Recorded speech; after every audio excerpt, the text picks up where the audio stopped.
EVR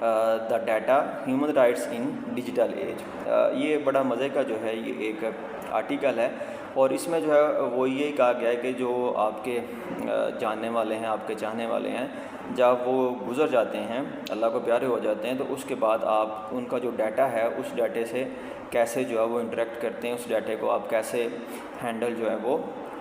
کرتے ہیں۔ جیسے مائیکروسافٹ کے پاس 21 صفحات کا ایک پیٹنٹ ہے، اور وہ ایک کنورسیشنل چیٹ باٹ بنانے کا اس میں جو ہے نا سارے کا سارا جو ہے ایک ٹیکنیکل ڈیٹا جو ہے وہ موجود ہے۔ اسی طرح سے جو گوگل ہے اس کے پاس بھی جو ہے اسی طرح کا ایک جو ہے وہ پیٹنٹ ہے۔ اس میں کچھ جو فرمز ہیں ابھی میں ان کا ذکر کرتا ہوں کہ وہ 1 بائی 1 کیا کام کرنا چاہتی ہیں، لیکن وہ فرمز یہ کہتی ہیں جی کہ اگر آپ کچھ کام ایسا کروانا چاہتے ہیں، آپ کنورسیشن چیٹ باٹ بنانا چاہتے ہیں، تو اس کے لیے آپ کو جو آپ کا ہارڈ ویئر ہے، جیسے کمپیوٹر ہے، سیل فون ہے، ایکسٹرنل ڈیوائس ڈیٹا، آپ کا کلاؤڈ پہ جو ہے وہ ڈیٹا ہے، آپ کے جو اکاؤنٹس ہیں، آپ کی جو ویب سائٹس ہیں، یا کوئی آپ کا بلاگ ہے، آپ کی جو انٹلیکچوئل پراپرٹی ہے،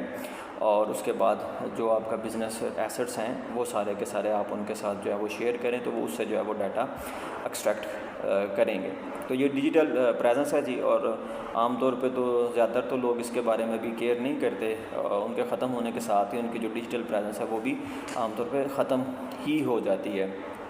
لیکن اب یہ پاسبلٹیز ہے کہ آپ اپنی جو ڈیجیٹل لائف ہے اس کو اپنے گزرنے کے بعد بھی جو ہے وہ جاری رکھ سکتے ہیں۔ ہاں جی، گوگل جو ہے، گوگل کے پاس ایک پیٹنٹ ہے مینٹل ایٹریبیوٹ کے نام سے۔ اسی طرح سے ایک سول مشین ڈیجیٹل ٹوئنس جو ہے وہ کریٹ کرنے کا پروجیکٹ ہے۔ اسی طرح سے ایک اسٹارٹ اپ یونیک مارکیٹنگ ہے، ڈیجیٹل ہیومنس کی مارکیٹنگ کے حوالے سے ہے یہ، اور یہ جو ہے ہیومن انٹریکشن جو ہے اس کو ریکریٹ کرتے ہیں۔ تو اب یہ جو 57 میں جو فرمز ہیں اس میں سے کچھ جو فرمز ہیں ان کے تو کام جو ہے وہ بڑی سروس جو ہے وہ بڑی ہی امیزنگ ہے۔ جیسے یہاں پہ پہلی جو ہے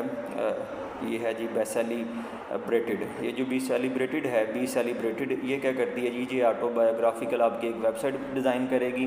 اور مرنے کے بعد اس میں سے جو ہے وہ میسج آپ کے جتنے بھی کنٹیکٹ اس کو دیں گے ان کو ای میل کرے گی، اور ان کو ٹائم وغیرہ اور جگہ وغیرہ بتائے گی جہاں پہ فینرل وغیرہ ہوگا۔ اسی طرح سے دوسری جو کمپنی ہے یہ اس کو DCS کہتے ہیں، یہ ڈائریکٹیو کمیونیکیشن سسٹم ہے۔ یہ آن لائن اکاؤنٹ جو ہیں ان کو آرگنائز کرتا ہے، ان کو ایگزیکیوٹ کرتا ہے، اور ان کے ٹرانسفر میں ان کو میمورائز کرنے میں جو ہے وہ مدد دیتا ہے۔ اس طرح سے ایک ہے جی گوسٹ میمو۔ جو گوسٹ میمو ہے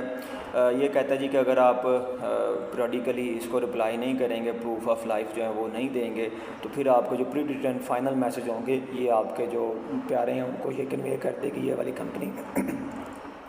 سیم اسی طرح سے نیکسٹ جو کمپنی ہے وہ ہیئر آفٹر ہے، اور ہیئر آفٹر جو ہے یہ ریکارڈ کرتی ہے سٹوریز آپ کی لائف میں، اور اس کے آپ کے چلے جانے کے بعد وہی جو سٹوریز ہیں وہ پھر شیئر کرتی ہے آپ کے پیاروں کے ساتھ۔ اسی طرح سے لائف نیٹ ہے۔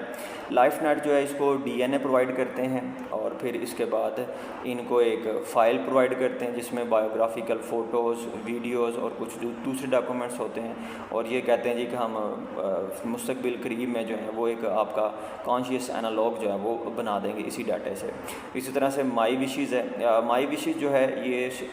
شیڈیولڈ میسج جو ہے وہ آپ کے پیاروں کو، مثلا برتھ ڈے میسج اگر کوئی بندہ کسی کو وش کرتا ہے تو اس کے چلے جانے کے بعد بھی اسی کے اکاؤنٹ سے جو ہے وہ برتھ ڈے وش اسی سٹائل میں یا اس سے اچھے سٹائل میں جو ہے وہ آئے گی۔ اسی طرح سے ونڈرفل لائف ہے۔ ونڈرفل لائف جو ہے یہ آپ کو آپشن دیتی ہے جی کہ آپ اپنا فیونرل، اس کی جو ہے نا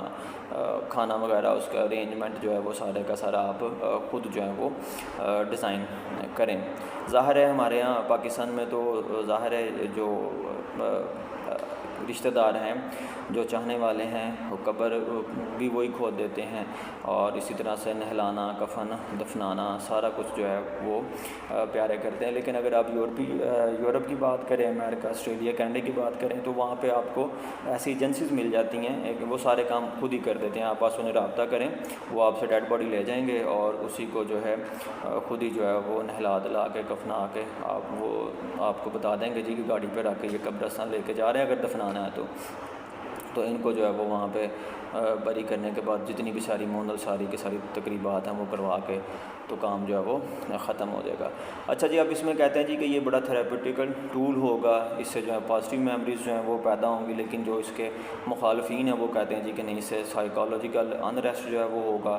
اور بندے کا جو دکھ ہے، درد ہے، وہ اس سے زیادہ ہو سکتا ہے۔ تو اینی ہاؤ جی، یہ ہمارے اس ڈیجیٹل میڈیا کے جو ہیں کچھ ثمرات ہیں، اور فیوچر میں دیکھتے ہیں کہ اس کی کیا آؤٹ پٹ نکلتی ہے۔ تو اسٹے ود اس، ملتے ہیں اگلی ویڈیو میں۔